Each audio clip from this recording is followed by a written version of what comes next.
प्यारे विद्यार्थियों, आज हम कक्षा 9वीं का भूगोल का पहला अध्याय भारत आकार और स्थिति इसके बारे में पढ़ेंगे। चलो हम शुरू करते हैं।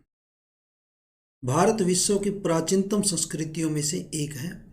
पिछले 5 दशकों में भारत ने सामाजिक आर्थिक रूप से बहुमुखी उन्नति की है।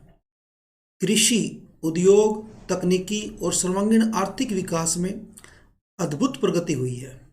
भारत का विश्व इतिहास में महत्वपूर्ण योगदान रहा है। अब हम भारत की स्थिति के बारे में पढ़ते हैं।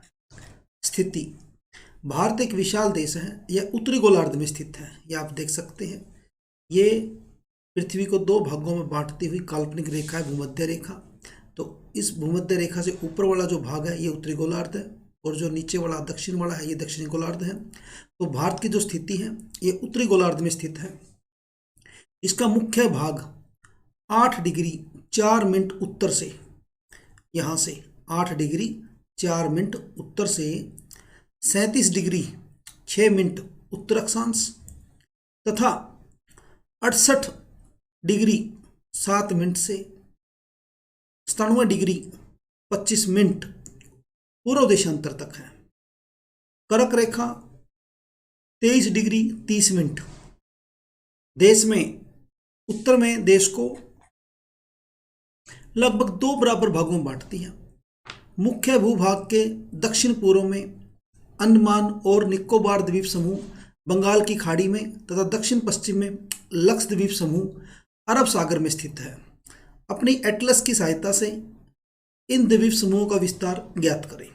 क्या आप जानते हैं कि भारतीय संघ राज्य का सबसे दक्षिणी बिंदु, जो इंदिरा बिंदु कहा जाता था, सन 2004 में सुनामी लहरों के कारण समुद्र में जलमग्न हो गया। आकार: भारत के भूभाग का कुल क्षेत्रफल लगभग 32.8 लाख वर्ग किलोमीटर है।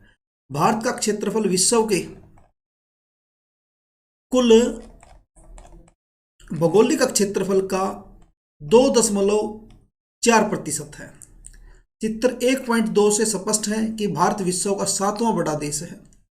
भारत की सथल सीमा रेखा लगभग 15,200 किलोमीटर और समुद्री तट रेखा अंडमान और निकोबार द्वीप समूह तथा लक्षद्वीप समूह के साथ 7,516.6 किलोमीटर है। भारत के उत्तर पश्चिम, उत्तर तथा उत्तर पूर्वी सीमा पर नवीनतम वलित पर्वत है। इसके दक्षिण का भूभाग उत्तर में चौड़ा है और 22 डिग्री उत्तरी अक्षांश से हिंद महासागर की ओर संकरा होता गया है। इसके पश्चिम में अरब सागर है और पूर्व में बंगाल की खाड़ी स्थित है। चित्र 1.3 में देखिए कि अक्षांश और देशांतर का विस्तार लगभग 30 डिग्री है। यह आप देख सकते हैं इस मैप के अंदर कि जो भारत का, आप नीचे वाले मानचित्र में इसको देख सकते हैं कि लगभग 30 डिग्री ही इसका विस्तार है। लगभग 30 डिग्री, चाहे उत्तर से दक्षिण की तरफ हो, चाहे पूर्व से पश्चिम की तरफ हो, तो 30 डिग्री के लगभग इसका विस्तार है। तो कहता है परंतु फिर भी पूर्व पश्चिम का विस्तार उत्तर दक्षिण के विस्तार की अपेक्षा कम प्रतीत होता है। गुजरात से अरुणाचल प्रदेश के स्थानीय समय में 2 घंटे का अंतर है। अतः 82 डिग्री 30 मिनट पूर्व देशांतर रेखा को भारत की मानक यामोत्र माना गया है, जो कि उत्तर प्रदेश में मिर्जापुर से गुजरती है। अक्षांश का प्रभाव दक्षिण से उत्तर की ओर दिन और रात की अवधि पर पड़ता है। ज्ञात कीजिए कि 82 डिग्री 30 मिनट पूर्व देशांतर को भारत की मानक यामोत्र क्यों माना गया है? क्योंकि लगभग 2 घंटे का अंतर पड़ता है गुजरात से और अरुणाचल के बीच में 30 डिग्री का जो विस्तार है भारत का।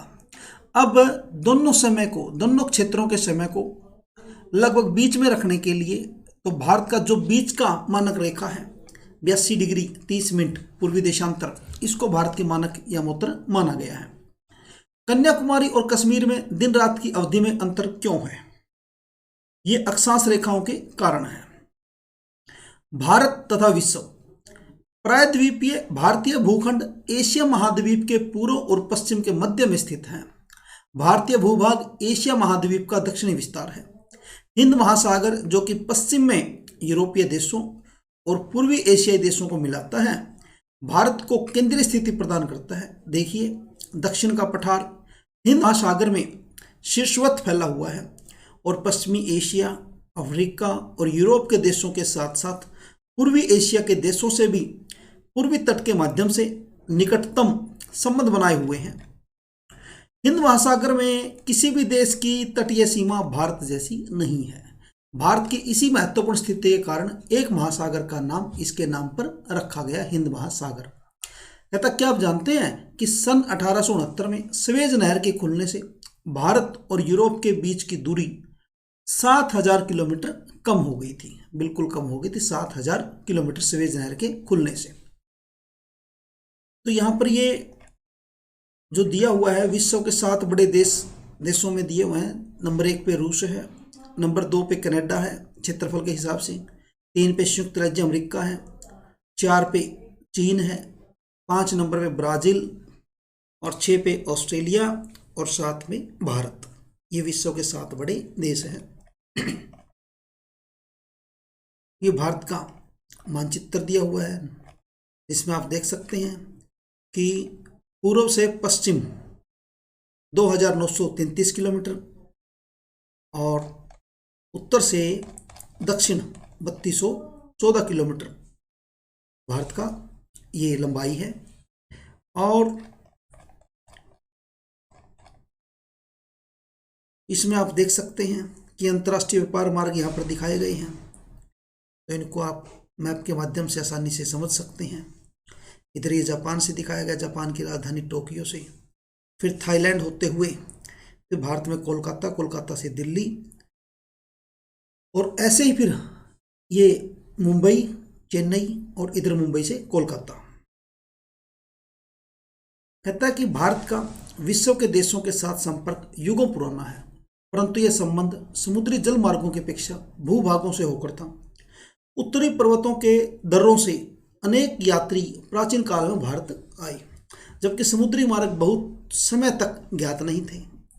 इन मार्गों से प्राचीन समय से विचारों और वस्तुओं का आदान प्रदान होता रहा।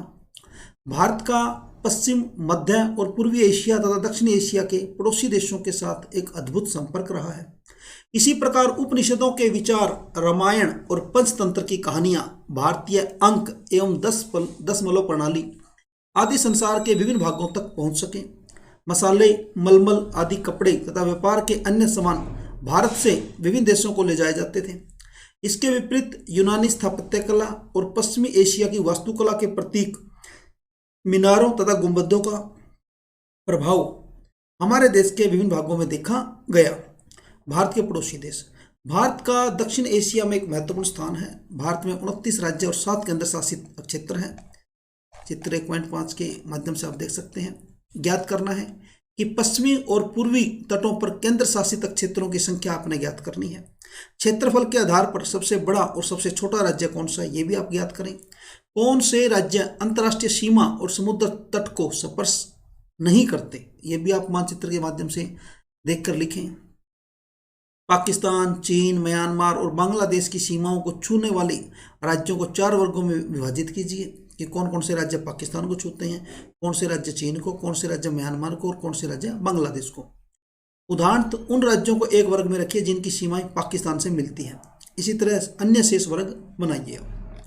भारत की भूमि की सीमाएं उत्तर पश्चिम में पाकिस्तान और अफगानिस्तान के साथ, उत्तर में चीन, नेपाल और भूटान के साथ तथा पूर्व में म्यांमार व बांग्लादेश के साथ।